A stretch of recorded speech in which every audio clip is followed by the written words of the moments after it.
Muchas gracias, Carol. Un poquitito. Sabemos que es bastante, no pasa nada, sabemos que es complicado resumir todo el genitourinario no próstata. Y bueno, ahora sin más espera, vamos a dar paso a la parte de cabeza y cuello y cerebrales, que lo va a presentar la doctora Raquel Ten del Hospital Universitario Dr. Negrín. Y nada más. Cuando tú quieras, Raquel. Gracias.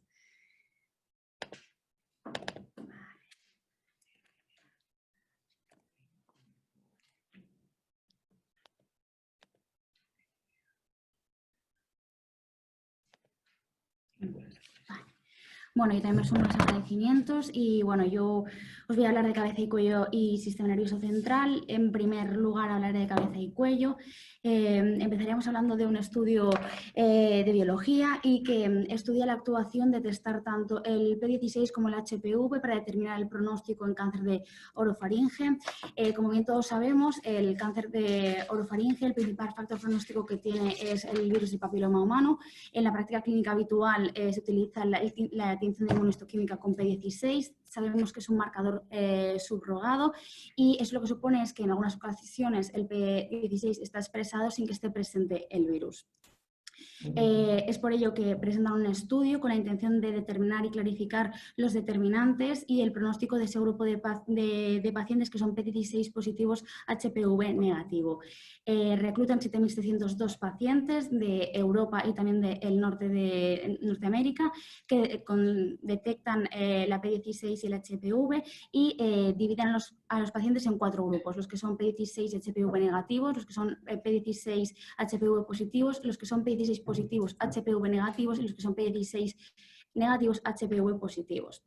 Lo que se objetiva es que hasta un 10% de los pacientes son P16 positivos HPV negativos y que esta incidencia puede variar dependiendo de la zona geográfica, siendo principalmente mayor en Barcelona, España, que en torno al 30%. Por tanto, usar únicamente la inmunohistoquímica de P16 lo que puede producir es que en torno al 11% de pacientes diagnosticados de carcinoma de orofaringe pueden estar incorrectamente clasificados. Además, esto también tiene una consecuencia a nivel pronóstico, ya que, como podemos ver tanto en supervivencia global como en supervivencia libre de progresión, los pacientes que son doble positivos tienen mayor supervivencia frente a los dobles negativos, que son los que peor supervivencia tienen, y encontramos los P16 positivos HPV negativos o P16 negativos HPV positivos en un grupo intermedio.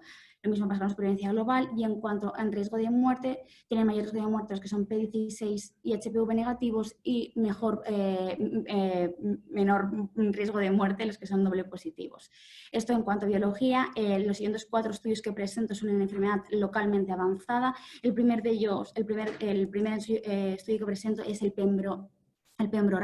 El PEMBRO-RAT recluta a 133 pacientes, son pacientes unfit para cisplatino, no operados, estadios 3, 4A y 4B, diagnosticados de un carcinoma escamoso de cabeza y cuello, no metastásicos. Los pacientes se randomizan a un brazo A, que es cetuximab a dosis de carga de 400 miligramos metro cuadrado, posteriormente a dosis semanal de 250 miligramos metro cuadrado, más la radioterapia concomitante, versus el brazo B, que es pembrolizumab 200 miligramos cada 3 semanas durante la radioterapia.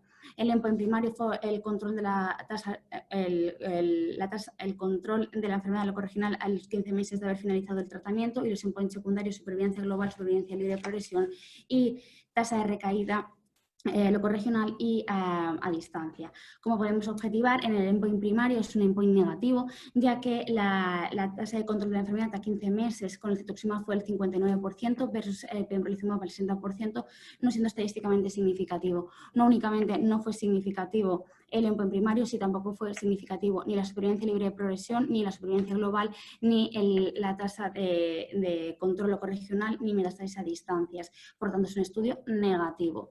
En cuanto a los efectos secundarios, principalmente tuvieron mayor toxicidad en el brazo A del cetuximab, principalmente dermitis, rash y mucositis. Vale.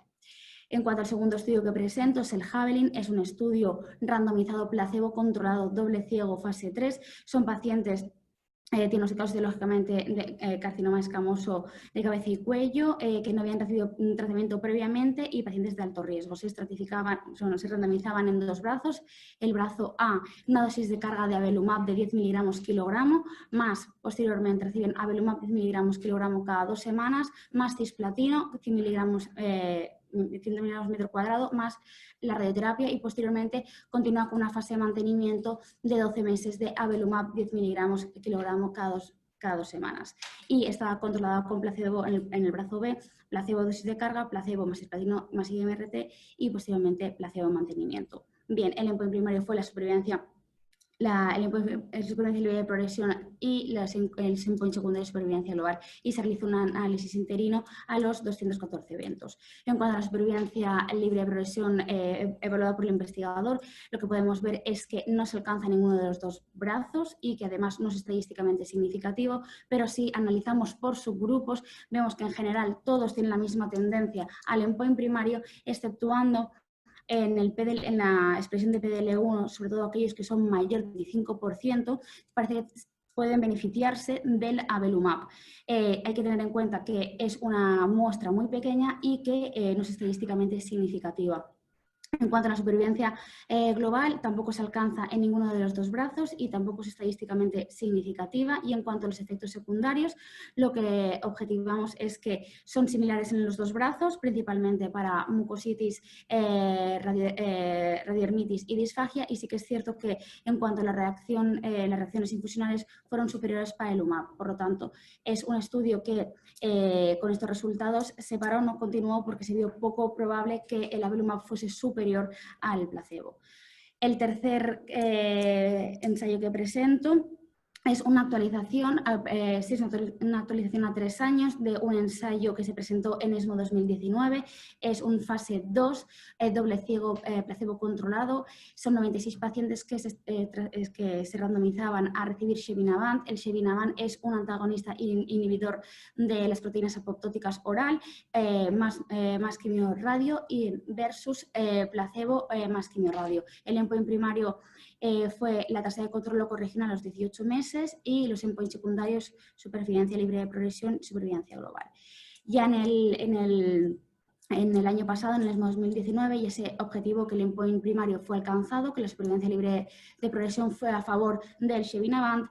La supervivencia global no fue estadísticamente significativa y además demostró que el Xevinavant tenía un buen perfil de seguridad sin comprometer la administración de quimioradio. Aquí sigue el mismo patrón que el año pasado, es decir, en cuanto a la tasa de control locorregional a 3 años es superior para el Xevinavant que al placebo, siendo estadísticamente significativo, al igual que la supervivencia global. Y aquí sí que nos cambia, sí que es verdad que la supervivencia global sí que es superior para el grupo de Xevinavant frente al placebo. Para el Xevinavant no se alcanza y para el placebo son de 36,1 meses, siendo estadísticamente significativo. Y el último estudio que presento en enfermedad localmente avanzada es el estudio Incision, que es un estudio fase 1, fase 2. Son 32 pacientes, entre estadios 2 y estadios 4, que están indicados para cirugía de rescate. Se estratifican en el brazo A en la semana 1 o la semana 3 a recibir nivolumab 240 miligramos y en el brazo B reciben en la semana 1 nivolumab 240 miligramos más ipilimumab 1 miligramo kilogramo, y en la semana 3 nivolumab 240 miligramos. En la semana 4 se realiza un pectaglicosilado y en la semana 5 se interviene quirúrgicamente. El objetivo en la fase 1 fue la seguridad en términos de CTCAE y no retraso de la cirugía más de una semana por efectos adversos inmunorrelacionados, y en fase 1 y fase 2 es la tasa de respuesta en la muestra quirúrgica.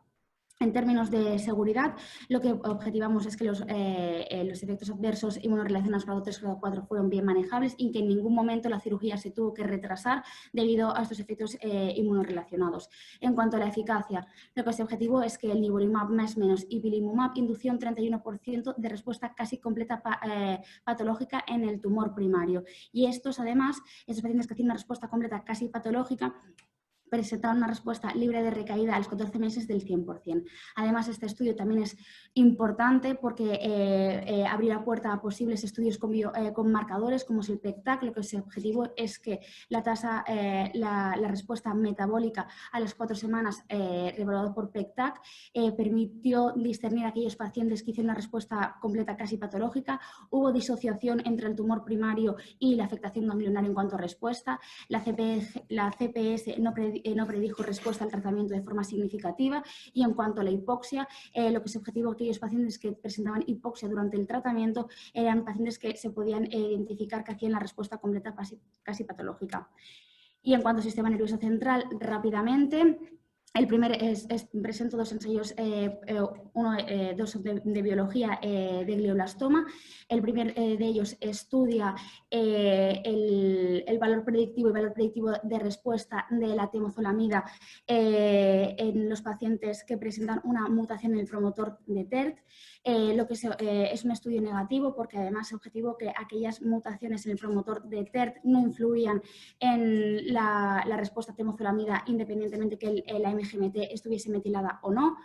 El segundo estudio que presento es un estudio italiano que intenta definir el papel pronóstico de la metilación de MGMT y lo que es objetivo que la técnica de secuenciación es más eficaz, es reproducible y además encontraron un punto de corte del 15% que permitía discernir a aquellos pacientes que se podían beneficiar más de la respuesta a la temozolomida frente a los que no. Y por último, el último ensayo que presento es la eficacia intracraneal del entrectinib en pacientes con tumores sólidos que presentan